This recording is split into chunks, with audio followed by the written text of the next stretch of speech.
एक ऐसे इंसान जिनका आईक्यू लेवल आइंस्टाइन से भी ज्यादा बताया जाता है, जिन्होंने अपना पूरा जीवन मैथ्स को समझने में लगा दिया।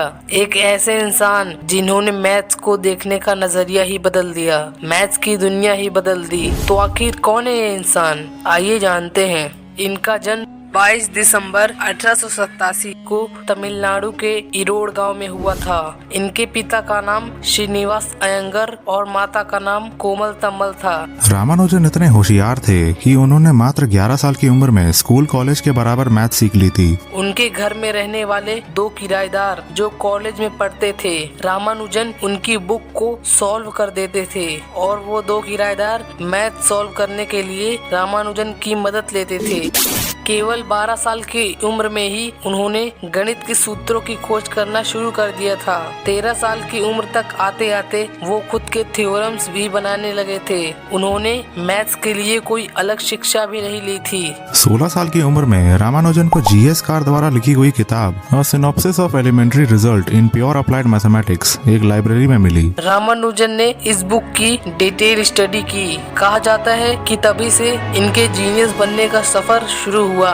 जीनियस होने के कारण रामानुजन को एक सरकारी कॉलेज में स्कॉलरशिप मिली थी, लेकिन वो फिर मैथ्स में ज्यादा ध्यान लगाने लगे, जिसकी वजह से वो बाकी सब्जेक्ट में फेल हो गए और उनकी स्कॉलरशिप छीन ली गई। रामानुजन की कहानी में मोड़ तब आया जब वे 22 साल के थे। 14 जुलाई 1909 को रामानुजन की शादी 10 साल की जानकी नाम की लड़की से करवा दी गई। रामानुजन के फॉर्मूले और थ्योरम्स को कोई नहीं समझ पाता था। उनके फॉर्मूलों को सिर्फ प्रोफेसर जीएच हार्डी ने समझने की कोशिश की थी। जीएच हार्डी उस समय के सबसे प्रसिद्ध मैथमेटिशियन में से एक थे। जब रामानुजन ने अपना research paper professor GH Hardy के पास भेजा तो उनको कुछ ज्यादा समझ नहीं आया, लेकिन फिर उन्होंने उनके सिद्धांतों को समझने के लिए कई मैथमेटिशियन की मदद ली, लेकिन वो सब मिलकर भी बस इतना ही निष्कर्ष निकाल पाए कि रामानुजन एक असाधारण और दुर्लभ व्यक्ति हैं। फिर रामानुजन को जीएच हार्डी ने इंग्लैंड बुलवा लिया। रामानुजन ने अपने पूरी लाइफ में 3884 इक्वेशन बनाए थे।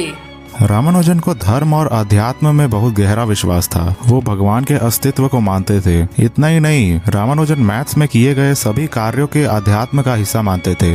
एक बार प्रोफेसर हार्डी ने रामानुजन से पूछा था कि आखिर तुम मैथ्स की प्रॉब्लम को देखते ही कैसे सॉल्व कर लेते हो।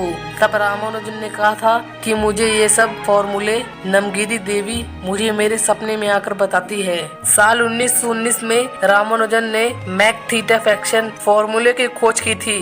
इस फॉर्मूले का इस्तेमाल अनंत यानी इनफाइनाइट हो जाने वाली कैलकुलेशन की समस्या को हल करने के लिए किया जाता है। दुनिया भर के बड़े से बड़े वैज्ञानिक दिन रात स्टडी करके साल 2002 में ये पता लगा पाए थे कि ब्रह्मांड की सबसे बड़ी पहेली ब्लैक होल को समझने के लिए रामानुजन के इसी फॉर्मूले की जरूरत थी। इस फॉर्मूले का इस्तेमाल केवल मैथ्स में ही नहीं बल्कि मेडिकल साइंस में कैंसर जैसे खतरनाक बीमारियों को समझने के लिए भी किया जाता है। इस फॉर्मूले की मदद से तय किया जाता है कि कैंसर के मरीज को कब और कितनी दवाई देनी चाहिए। रामानुजन रॉयल सोसाइटी में शामिल होने वाले दूसरे भारतीय बने।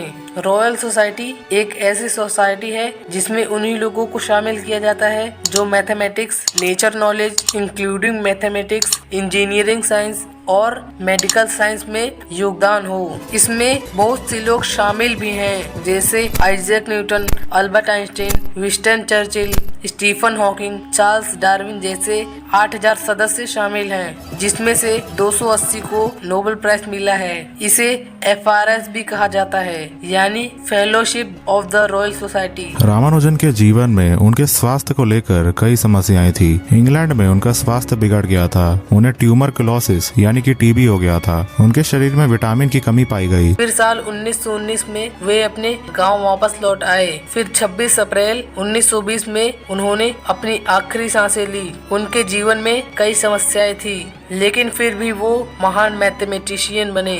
दोस्तों, आपने मेरे अलावा इस वीडियो में जिनकी आवाज सुनी है वो भी मेरी तरह साइंस और मिस्ट्री से रिलेटेड वीडियो बनाते हैं। आप उनका चैनल भी चेकआउट कर सकते हैं। उनके चैनल का नाम फैक्टोजोन है और लिंक पिन कमेंट में है। दोस्तों, जाने से पहले लाइक सब्सक्राइब भी कर देना, क्योंकि वीडियो को बनाने में बहुत मेहनत लगती है।